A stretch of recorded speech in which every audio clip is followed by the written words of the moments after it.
Hello, Union brothers and sisters. I'm Brad Acey, president of AFT Utah. Just coming to you via Zoom to let you know that I wish to discuss the reopening of schools and the concerns that have been shared with me by many across the state via text, email, and phone calls about the reopening schools, the reopening of our schools. Just want you to know that we are proactively working with government officials, with our national union, with the governor's office, and the Utah State Board of Education as they move forward with their plans to open. We know there are many questions, we know there are many concerns, and we know that there are a lot of unanswered questions as we plan on opening schools. So with that being said, I want to take a proactive stand and take the offensive as a union. One thing that we're going to need to do is we're going to need to organize at the work site so that communication can be clear, that local leaders can bring their concerns from you and your constituents and others at the work sites up to my level here at the state so that I can get the proper resources in place, both nationally and at state level, to protect you.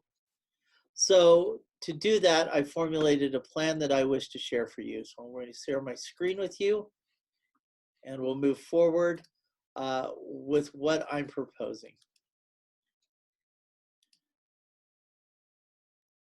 So what we need to do is organize our work sites. This is going to be absolutely necessary as we reopen during the COVID-19 pandemic. It's not going to get any better, as we know. It's going to be stressful. It's going to be hectic as we open up our schools. And I need to be able to know exactly what's happening at the worksite level. So I'm asking our union members to step up, to be proactive with this, and be willing to reach out to your colleagues, to set up union stewards at the worksite. I'm asking our local union leaders to please organize your local unions with executive officers, hold regular executive board meetings so that you can communicate with our stewards at the work sites and also our other members and also other employees. So as we move forward with this, let's discuss how we're going to do this. We need to be able to communicate and protect faculty and staff. And remember, we're a union that covers both public education and higher education. So we're going to have to maneuver between a lot of different systems to do this and a lot of different protocols that are in place. And we're going to have to look at a lot of different policies. So I'm definitely going to need your eyes and ears at the worksite level to help us with that. So organizing at the work site will ensure and give us power. The power to have a voice, the power to make change, and the power to direct how employees are being protected and how the process is moving forward. If we're not proactive, we're going to be on the defense. If we're on the defense, we may not get what we need to in place to ensure that we have smooth transitions and that we're protected and our students are protected. So we're going to set a goal for July 31st for these steps. So organizing at your work site means finding other union members that are at your work site. Now there's a couple of ways that you can do this. First, need you to request a list of union members.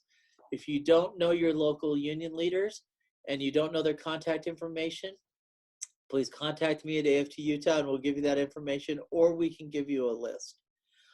Your local leaders should have an idea of who their union members are, and I'll also be sending out an email later on this week with the contact information to each one of our locals and their members so that they know who they can contact. You need to meet with your colleagues once you know who they are and decide who will serve as the union steward at your work site. If you're the only union member, which is often the case at your work site, we ask you to please serve as the steward and our contact for the school or the university or college. This will give you the opportunity to share with your colleagues your concerns and our concerns as a union, to reach out to them and to ask their opinions on how things are going. Oftentimes when our union stewards do this, people become interested in AFT, and our union stewards at that worksite are able to share information with them, and oftentimes they end up joining the union. So it does give you a unique opportunity, if you're the only one at your worksite, to be able to grow the union for those that may want to join. So contact your local union or AFT Utah and inform them who your stewards are going to be.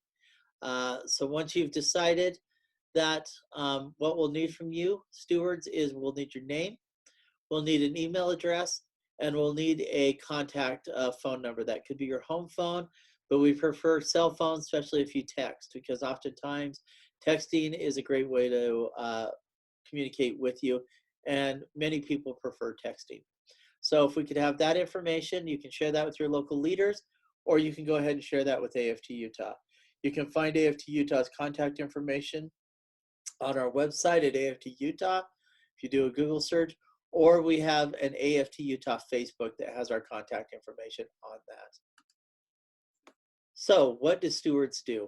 Union stewards will share information with local union leaders. Oftentimes in the state, we're not used to unions and that idea of stewards. Union stewards are also looked at as those that watch over others. That's why we use that term. Other associations and organizations use the term worksite leaders, but we prefer the term stewards because in their capacity, they act a little bit different than just worksite leaders. Ideally, there should be a union steward representing 10 members at the work site. So as you grow the union, or if you have more than 10 members, you should have 2 stewards. If you have 20 members, you should have 3 stewards, and so on. So union stewards will receive training. We're not going to leave you alone. We're going to make sure that we work with our local leaders, and we will conduct steward trainings. Now, at first, these will not be very long or in depth, just enough to give you the tools that you need as we start up the school year and as we reopen the schools. As time goes on, more additional training will come as needed, and as we move through the school year, there'll probably be a need for more information and more training, and we'll provide that for you. Union stewards are the go-to folks for the union and at the work site. It makes it easier when they can reach out to employees and their constituents and get the information and then share that with local leaders. And then, of course, the local leaders can share that with us at the state federation level, and we can get things in motion and the resources that you need.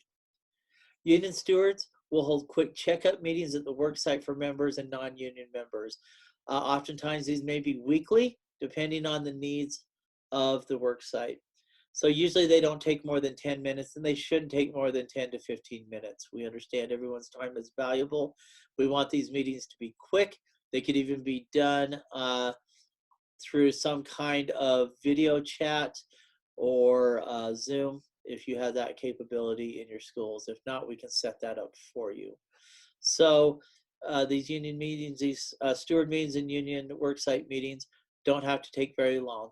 They may be weekly as we first start to open schools, and then could turn into bi-monthly events as needs arise and as things normalize and smooth out. So quick review. First, find another union member. Find other union members at your work site. Second, meet together and choose who will serve as a union steward. Again, if you're the only one at your work site, we ask you to please serve as that union steward and to contact us. And then finally, once that union steward is chosen, the union steward will share their personal info, their contact information with local leaders or AFT Utah. Again, we are asking for the names of our union stewards and their contact information by July 31st. Our plan is AFT Utah will work with local unions and will train our stewards prior to the first day of school. We need to get that in place. We're hoping by the middle of August, we'll have our stewards trained, and they'll be able to have the tools that they need to start the school year and to get the ball rolling, to get the information back to us on how things are going in the transition to reopening our schools.